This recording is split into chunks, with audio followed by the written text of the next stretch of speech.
The symbolism of the white hair in anime. In anime, character design is never random. Every detail from their eyes to their outfit to their hair can tell you something about a person. And when it comes to hair color, there's one that stands out from all the others. One that has slowly become the most legendary of all. The rainbow. White. Killua from Hunter x Hunter, Kakashi from Naruto, Griffith from Berserk, and so That's why I wanna be old, man. I'm tired of being young. I wanna be old.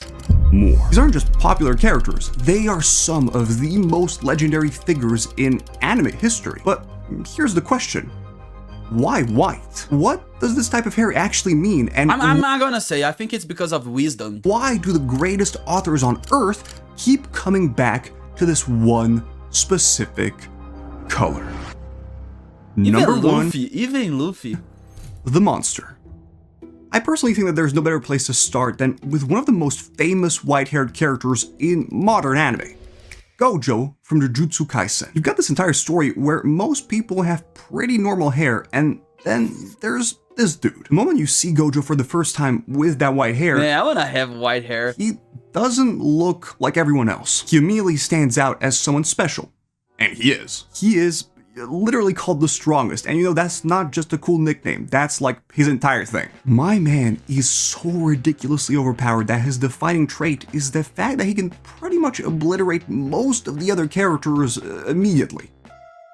Most. Like, this man is so overwhelmingly powerful that he exists in a category by himself. And the decision to use white I'm gonna say something that's terrible. I've watched more than 300 anime, and I didn't watch Jujutsu Kaisen. As part of his design increases this feeling. Another character that I think represents this monster archetype really well is Garo from One Punch Man. This guy starts off with this silvery white hair. From the beginning of the story, he's not the strongest, but you can tell he is not your average fighter. He's stronger than most of the other characters, and man, the guy has the hair of the girl from Naruto, the Konohamaru girlfriend. Konohamaru's girlfriend, the same style of hair. White hair shows you that he has potential to become like he's the Konohamaru's girlfriend. Way stronger. But here's where it gets interesting. In the story, he slowly starts becoming more and more of a bad guy. And as this happens, his hair also starts changing. It first goes from white to red because it's literally soaked in his blood while he's fighting a bunch of heroes.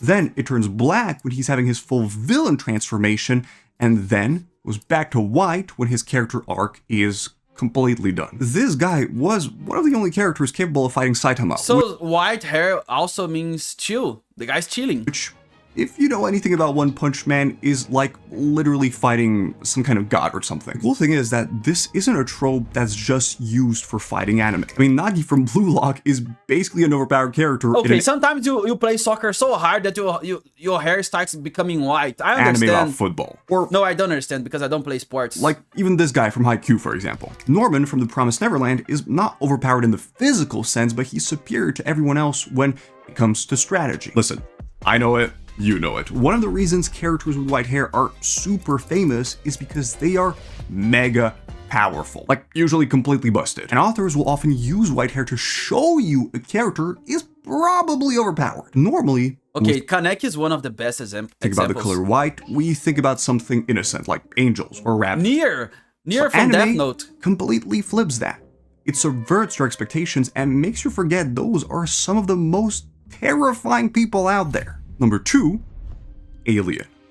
Another thing I found is that authors really love using white hair to show you that a character isn't like, I don't know, completely human. I think that one of the best examples out there is Hollow Ichigo. Man, when I'm gonna, oh man, I wanna be old so much. I'm gonna be like that when I'm old. That's an example. Imagine you're a pretty regular person. I'm gonna be 80 using the Ichigo Hollow hairstyle. So maybe you're a school student, but inside of your mind, there's this monster that always appears when you feel afraid or stressed, or even when you're doubting yourself. This monster is a Hollow, a type of violent spirit fused into your freaking soul. He looks like the complete opposite of you. You have orange hair, he's got white. You've got white eyes, he has black eyes. Oh, and he also has the complete opposite personality. Let's say you're a pretty... And he's funny. I love the Hollow Ichigo. I think he's so funny. I want to hug him and listen to his stories while drinking a beer. Echelon king or queen, your Hollow has a cold smile and a brutal personality. They kind of represent pure instinct. They enjoy fighting and always push you to let go. And sometimes they even make fun of you in your own head. Each time you meet, the environment is a vast space. And I have an Ichigo Hollow inside of my brain, but I have 4 or 5 of towering them. skyscrapers that are suspended in the sky. This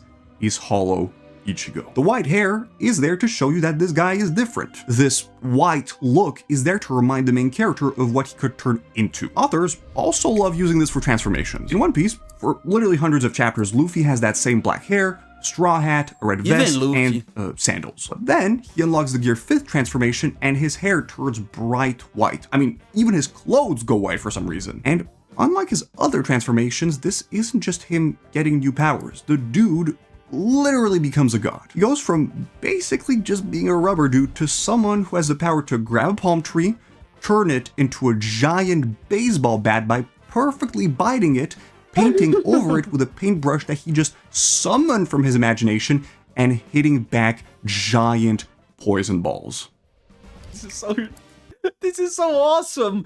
I love this, and it's so ridiculous at the same time. That's why I love One Piece. It's so perfect. In Dragon Ball, Goku unlocks Ultra Instinct, which also turns him into a god. It gives him this kind of divine quality that's very different from all his other transformations. ReZero is also a series that uses white hair to show you that characters have this otherworldly quality about them. The color white has always been tied to supernatural stuff like spirits, demons, gods, stuff like that. Anime and manga creators use this to their advantage because they know people will automatically think, oh, this character is not normal. Honestly. And also, you don't have to do anything when it's white, because the page is white. White hair just does not look very natural on people, especially if they're younger. So it gives characters, this weird vibe that makes them stand out from everyone else. Most of the time, these guys are kind of the bridge between the human world and also another world. Number 3, Heavy Past.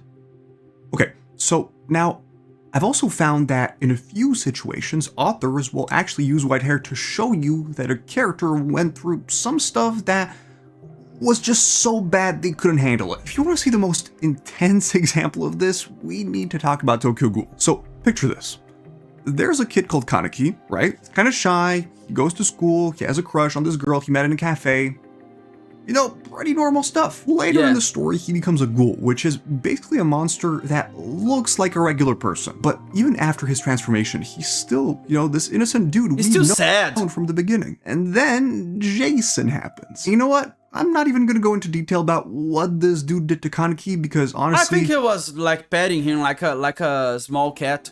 I can't, but being just friendly. know that it involves a lot of gardening and kitchen tools. And as this happens, Kaneki's hair starts losing color. Like, we're literally watching this dude's soul drain out of him through his hair. I think this is, in this case, is losing your life. Follicle. Like losing your vitality. He becomes your completely aspect of like hope and white and tenderness. He kind of You're losing this to become this emo. Turns into a different person, much colder and way more mature. Throughout the story, you can kind of still see hints of his old self here and there, but he's now someone who's seen the absolute worst of humanity. There's a pretty similar situation in My Hero Academia where Dabi's hair becomes white after his dad rejects him and basically... Oh man, this makes every kid white's hairs become white. Come on, man, when your father say, "You're fucking stupid trash," your hair becomes white. The idea actually comes from something called the Marie Antoinette syndrome. Apparently, in some very rare cases, people who go through some kind of crazy stress, their hair turns white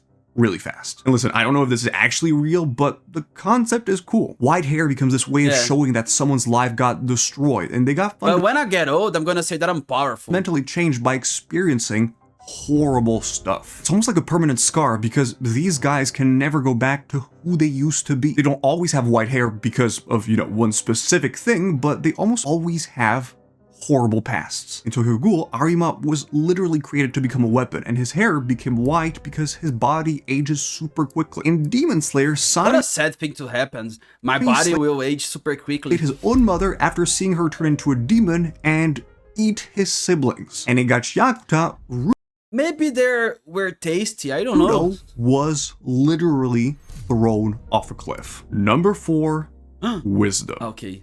I don't know if Kakashi's that wise. The simplest but coolest ways anime uses white hair is to show you that a young character is way wiser than they should be at their age. So, like Jiraiya. Jiraiya was wise when he was a kid. Back when I used to watch Naruto, like a million years ago, I remember seeing Kakashi for the first time and being like, you know, okay, this dude is obviously some old guy. I mean, look at that white hair, come on. And he's like, 26. In my head, this dude was at least in his 40s, 50s, you know? But then we got those flashback episodes showing his childhood, and I'm watching little Kakashi with pretty much the exact same hair color. And this dude was like 10 years old. But then... Because he was wise. Some 10-year-olds are wise. I looked up his age and found out he was like in his 20s when the series starts.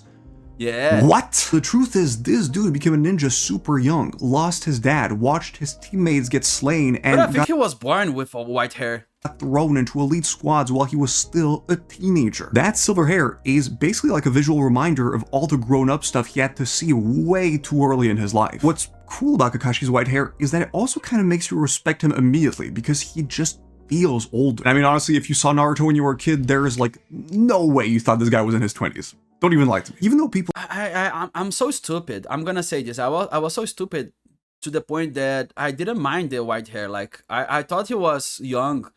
How stupid I am, because I really thought this guy was young.